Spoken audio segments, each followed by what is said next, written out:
Bonjour, bienvenue, c'est Julie et Pat. Aujourd'hui, on continue notre série des proverbes. Ben moi, je pensais peut-être, Julie, en commençant, parler de l'auteur de la majorité des proverbes, qui est Salomon.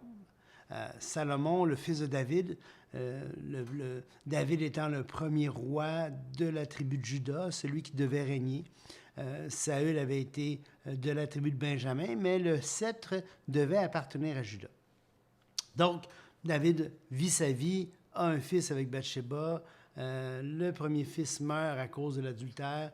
Le second fils, Salomon, lui, c'est à lui que va revenir le règne de la royauté, si on veut.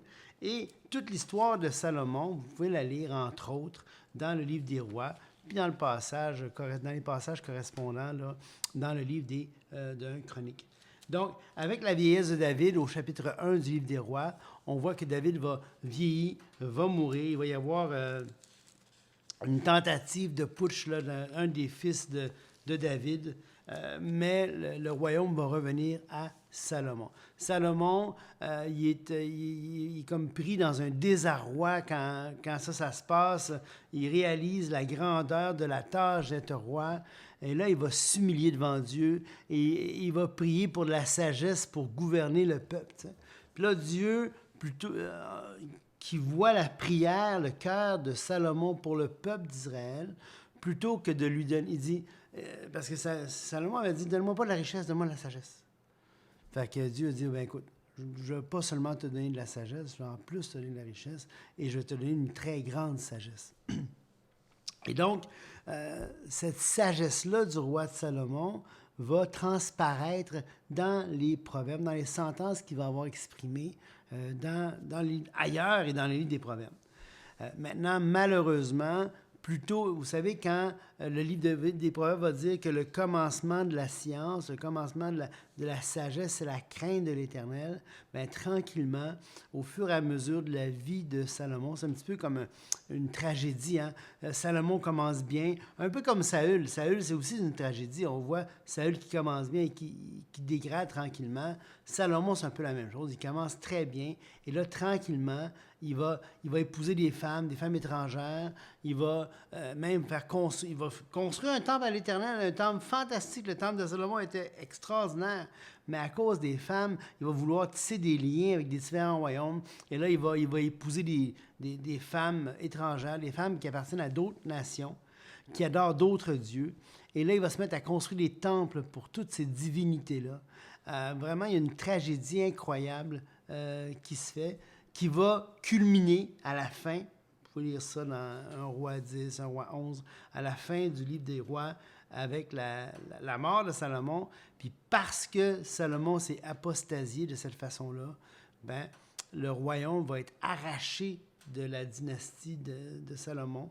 Et là, le royaume va être divisé en deux. David, la royauté de David va toujours continuer, mais Israël il va y avoir cette scission-là, le nord et le sud là, en Israël. Mais tout ça pour dire que, je reviens à nos moutons. Ben, je voudrais dire quelque chose. Oh, excuse-moi! Je trouve intéressant dans la prière quand que Salomon puis Dieu partagent ensemble, quand il va dire « Accorde donc à ton serviteur un cœur intelligent pour juger ton peuple, pour discerner le bien et le mal. » Quand on parlait de la crainte de l'Éternel et le commencement de la science, je pense que d'être capable de discerner le bien et le mal fait partie de cette connaissance-là. Et là, il continue en disant « Qui pourrait juger ton peuple, ce peuple si nombreux? » Ce qui est intéressant, c'est que la réponse de Dieu est, puisque c'est là ce que tu demandes, tu n'as pas demandé une longue vie, de la richesse, de la mort de tes ennemis, tu demandes de l'intelligence pour exercer la justice. Voici, j'agirai selon ta parole. Et là, Dieu lui dit, je te donnerai un cœur sage et intelligent, de telle sorte qu'il n'y aura eu personne avant toi et qu'on ne verra personne de semblable à toi. Je te donnerai ce que tu n'as pas demandé, des richesses, de la gloire, de telle sorte qu'il n'y aura pendant toute ta vie aucun roi qui soit ton pareil. Et là, c'est le verset suivant qui est intéressant, parce qu'il va dire, et si tu marches dans mes voies, en observant mes lois, mes commandements, je prolongerai tes jours. Donc, malgré que Dieu avait répondu à la prière de Salomon, en lui donnant l'intelligence, en lui donnant une longue vie, en lui donnant la richesse, au-delà de sa prière, il a aussi ajouté, si, maintenant que je t'ai donné tout ça, tu marches, je vais prolonger tes jours. Donc, c'est comme si parfois on a l'impression, oui, mais, tu sais, moi, c'est parce que Dieu ne m'a pas répondu à telle chose que, tu sais, que ma marche, elle est défaillante. Non, non, non. Même si Dieu te donnait tout, c'est quand même ta responsabilité de marcher pour lui. Et il y a des conséquences à quand on marche pour lui. Et dans l'histoire de Salomon, on le voit, cette conséquence-là. Si tu marches, je vais prolonger tes jours. Donc, je trouve ça intéressant parce que cette idée-là va revenir d'ailleurs dans les Proverbes un peu plus tard. Beaucoup. Beaucoup dans les Proverbes. Donc, mon fils, Proverbe 2, verset 1. Mon fils, si tu reçois mes paroles et si tu gardes avec toi mes préceptes, si tu rends ton oreille attentive à la sagesse et si tu inclines ton cœur à l'intelligence, oui, si tu appelles la sagesse et si tu élèves ta voix vers l'intelligence, si tu la suis comme l'argent, si tu la poursuis comme un trésor, j'arrête là. Il y a une conséquence à ça. C'est un petit peu ce que je viens de dire, hein? Si. Si. Si. Hein? Si. C'est une condition. Toute la structure est une suite de phrases conditionnelles. Si tu fais ça, alors. Et donc, le alors du verset 5 est conditionnel aussi des versets 1 à 4. Donc, ce qui est intéressant est si on prend les versets 1 à 4, il n'y a rien qui est au-dessus de la portée du Fils. Comme il n'y a rien qui est au-dessus de notre portée aujourd'hui si on veut s'approprier ce passage-là. C'est possible de recevoir les paroles qui viennent de la parole de Dieu. C'est possible de garder ses préceptes. C'est possible de tendre une oreille attentive à la sagesse. C'est possible d'incliner notre cœur à l'intelligence. C'est possible d'appeler la sagesse, même Jacques nous en parle, si quelqu'un manque de sagesse, qu'il la demande à Dieu. C'est possible d'élever notre voix vers l'intelligence et de la rechercher comme l'argent, de la poursuivre comme un trésor. Ce que je trouve intéressant, c'est de ne pas seulement voir le si comme une condition, mais de se rappeler où il y a une condition, il y a une possibilité. Ce qui est intéressant, c'est qu'on a souvent l'impression que le livre des Proverbes, on a souvent l'impression que le livre des Proverbes, c'est une suite de sentences décousues, une suite de proverbes, de maximes décousues. T'sais. Mais là, on voit bien la structure du chapitre 2. Elle est claire, la structure. Tu as une suite de si, verset 1 à 4. Après ça, il y a un alors, verset 5. Le alors est développé des versets 5 à 8. Puis là, il y a un autre alors. Mais le alors du verset 9 rejoint les si des versets 1 à 4. Et là, il va être encore développé. Puis, ça va se rendre jusqu'à la fin, et il va développer, puis il va donner des raisons à ce qu'il développe. Il y a des cas, hein? On a parlé de l'importance de ces petites conjonctions de coordination, de ces pronoms relatifs, de ces trucs comme ça. Tout à fait. Et donc, alors tu comprendras la crainte de l'Éternel et tu trouveras la connaissance de Dieu. Alors, pourquoi? Quelle est la condition de faire ces choses-là? Ben, c'est les 4 premiers versets. Et après ça, alors tu comprendras la justice, l'équité, la droiture, toutes les routes qui mènent au bien. C'est quoi? Qu'est-ce qui va permettre le verset 9? C'est encore les si du verset 1 à 4. Donc, c'est vraiment intéressant de voir que on revient au chapitre 1, verset 7, qui disait « La crainte de l'Éternel est le commencement de la science ». Puis que là, on dit « Alors tu comprendras la crainte de l'Éternel ». Donc, c'est comme si notre compréhension de la crainte de l'Éternel et comment la crainte de l'Éternel s'intègre dans nos vies va progresser de plus en plus lorsqu'on reçoit les paroles de Dieu, lorsqu'on incline notre cœur à l'intelligence. C'est comme si, une phrase que je ne sais pas si Patrice citait quelqu'un d'autre ou que Patrice le disait lui-même, Dieu nous aime tel qu'on est, mais il nous aime trop pour nous laisser comme ça. c'est un petit peu comme ça. On découvre la crainte de l'Éternel, puis là, on appelle, et là, on va comprendre. On va comprendre la crainte de l'Éternel tout au long de ce processus-là. Et tu trouveras la connaissance de Dieu. Rappelez-vous tantôt quand on a vu que Salomon avait demandé à Dieu la sagesse pour discerner le bien du mal. Donc, non pas comme ses propres référents, mais comme Dieu, selon ce que Dieu dit des choses. Et on pourrait continuer au verset 7? Oui, absolument.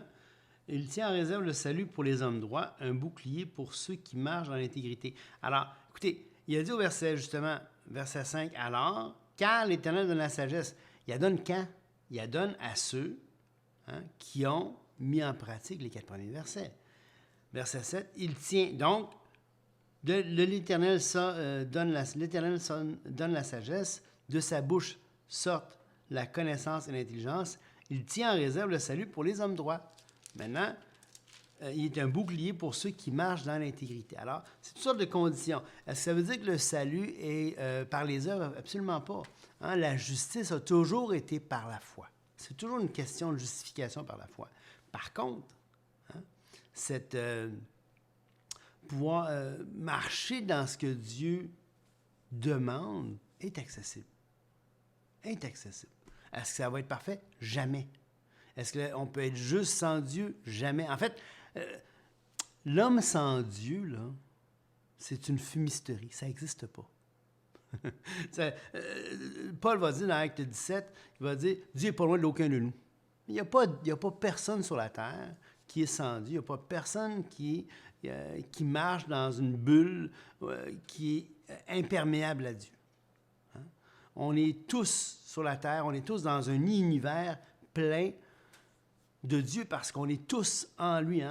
On est tous, toute la création réside en lui. C'est ce que Colossiens va dire au chapitre 1, c'est ce que Paul va dire dans Acte 17, peu importe. Donc, tout ça pour dire que je m'éloigne, je reviens. Okay? Donc, tout ça pour dire que les conditions, du verset 1 à 4, permettent de pouvoir accéder à la sagesse, parce qu'on va tendre l'oreille vers la sagesse, et non seulement ça. Alors, qu'est-ce qu'il va faire? Est-ce que c'est de mes propres forces que je vais acquérir la sagesse? Non, parce qu'en réponse à cette quête que j'ai, Dieu, lui, va donner. Et donc, il tient en réserve le salut pour les hommes droits en protégeant les sentiers de la justice et en gardant la voie de ses fidèles. Mais je pense aussi que la notion de salut, quand le mot salut est écrit dans la Bible, ça ne veut pas nécessairement dire le salut de l'âme. Tu as absolument raison. Dans le contexte où est-ce qu'on vient de lire, où est-ce qu'on parlait des pièges qui étaient tendus par le pécheur, qui viennent de dire que si les pécheurs veulent te séduire, ne te laisse pas gagner. Bien, je pense qu'il est en train de dire, si tu reçois au lieu de ce que moi je te dis, au lieu de suivre la voie des pécheurs, bien, Dieu va te réserver le salut pour sortir de cette situation-là aussi. Très bon point. Très, très bon point. En protégeant, et c'est ce qu'on peut voir aussi, un bouclier pour ceux qui marchent dans l'intégrité. Donc, il est en train de parler d'une barrière de protection autour de celui qui marche dans l'intégrité. Et qu'est-ce que c'est marcher dans l'intégrité? C'est de marcher, what you see is what you get. C'est de ce que tu vois, ce que tu dis, c'est ce que tu fais. Ouais. Fait que si, dans le contexte, si on est en train de voir le Fils qui est en train de recevoir ses paroles, bien, il marche en fonction de ces paroles-là. Il est intègre par rapport à sa marche. Et c'est ça qui va lui amener et à ce moment-là, Dieu va être son bouclier. Ce qui est intéressant, encore une fois, les petites lettres, là. J'aime ça aller voir ça. Dans le psaume 84, 12, c'est écrit « Car l'Éternel Dieu est un soleil et un bouclier. » C'est beau, hein? C'est magnifique. Vraiment. L'Éternel donne la grâce et la gloire. Il ne refuse aucun bienfait, ou il ne refuse aucun bien à ceux qui marchent dans l'intégrité. Et c'est dit aussi dans le psaume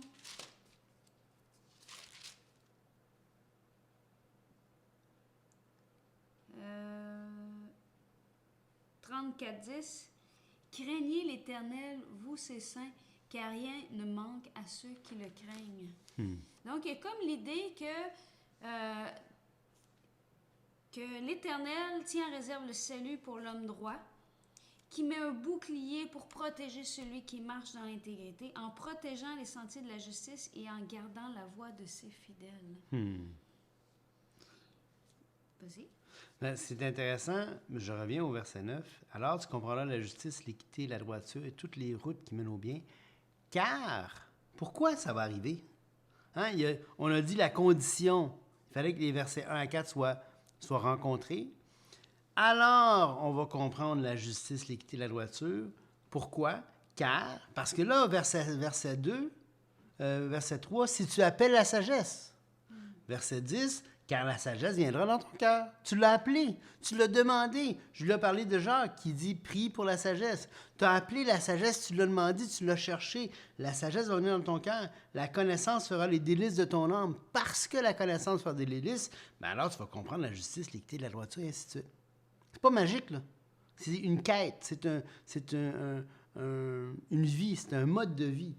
Oui, c'est pas toi tu l'as, toi tu l'as pas, là. Non, c'est pas comme si Dieu jouait au dé là, en disant, OK, toi tu l'as pas, ou une loterie céleste, tu sais. Non. C'est une quête, c'est une marche, c'est une quête. C'est magnifique parce que ça montre que Dieu est vraiment intéressé à notre marche, est vraiment intéressé à chacun d'entre nous. Et je pense que c'est de déjà...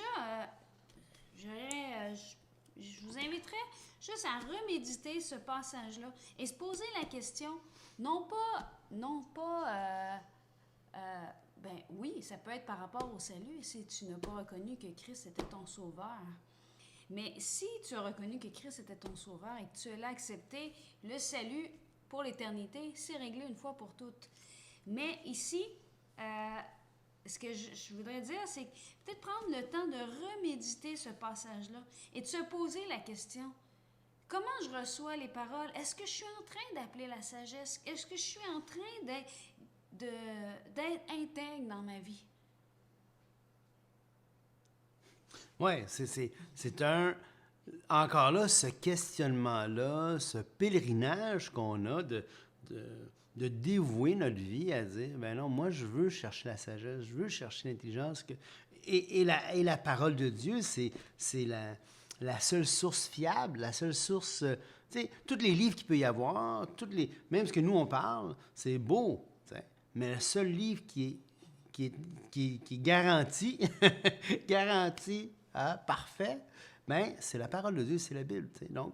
Donc c'est cette quête dans les Écritures, de comprendre les Écritures, qui va nous permettre ce pèlerinage-là, de dire, non, mais moi, je veux chercher cette quête, je suis après la sagesse, je suis après la connaissance.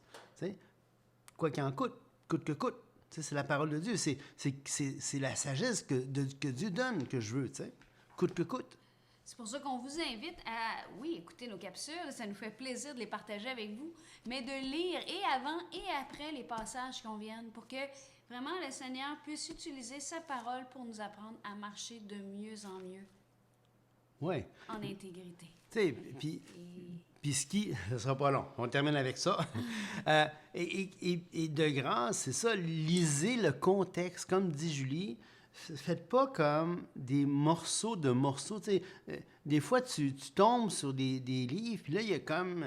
c'est comme si la personne avait tiré au dos, c'est plein de versets, là.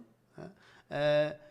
Puis que quand tu vas les lire, ça n'a aucun rapport. C'est éclaté. C'est éclaté, c'est hors contexte. Non. La Bible, c'est pas un livre de sentences éclatées. Même le livre des Proverbes, on le voit, il y a un contexte. Maintenant, aujourd'hui, ce qu'on a fait dans la capsule d'aujourd'hui, on a vu des versets 1 à 10. Et dans les versets 1 à 10, qu'est-ce qu'on a vu? On a vu la condition, on a vu la conséquence, on a vu aussi pourquoi ça marchait, parce que puisqu'on appelle, la sagesse va venir. Et maintenant, dans la prochaine capsule, à partir du verset 11, verset 12, en fait, le verset 11 résume ce qui vient d'être dit. La réflexion veillera sur toi, l'intelligence te gardera. Donc, la sagesse appelle à la réflexion et appelle à l'intelligence. Maintenant, à partir du verset 12, là qu'on a vu la condition, qu'on a vu la conséquence, qu'on a vu le comment ça marche, là, on va voir le pourquoi on fait ça. À suivre. À suivre. Que Dieu vous bénisse abondamment.